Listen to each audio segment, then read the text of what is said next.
Ito na lang ang natitira sa mga taga 90s player. Yung ego, yung kayabangan at kahanginan.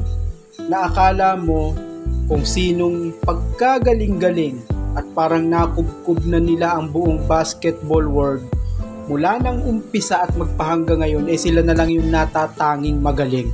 Kagaya nito, si Rodman, kaya raw niyang i-lock up ang NBA GOAT na si LeBron James. Kaya raw niyang depensahan, kaya niyang pigilan.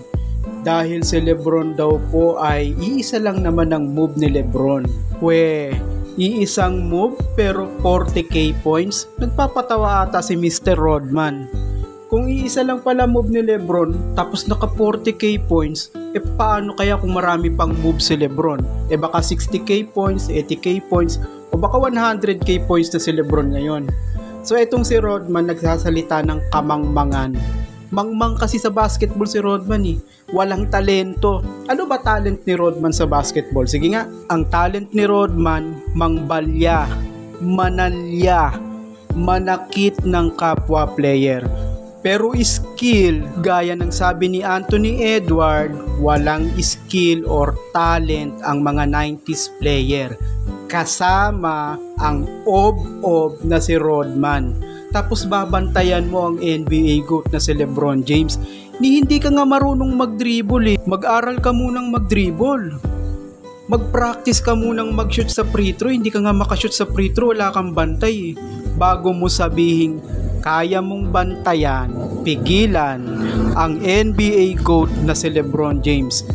Kahit ikaw, si Pippen, si Jordan, kahit tatlo pa kayong bumantay, magsabay-sabay pa kayong tatlo, hindi kayo uubra kay NBA GOAT LeBron James. Baka nga kay Bobelga ka na lang Si Bobelga, may 3 points yun. Marunong mag-dribble yun at hindi banu yun kagaya mo.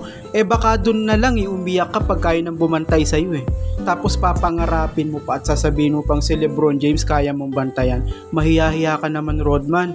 Kung ngayon maglalaro ka sa NBA, baka nga hindi ka makasampa sa liga Walang ob-ob na coach na kukuha ng isang player na kagaya mo na laking ob-ob lang. Ni walang katalent-talent, hindi marunong mag-dribble. Sige nga, subukan mong sumali sa draft. Halimbawa ngayon ka lang. May kukuha bang coach kay Rodman? Walang coach ng NBA na kukuha dyan Kaya tama talaga yung sinasabi ni Anthony Edward. Masakit man pero yun ang totoo. Hindi skilled ang mga player noong 90s. Walang katale-talento.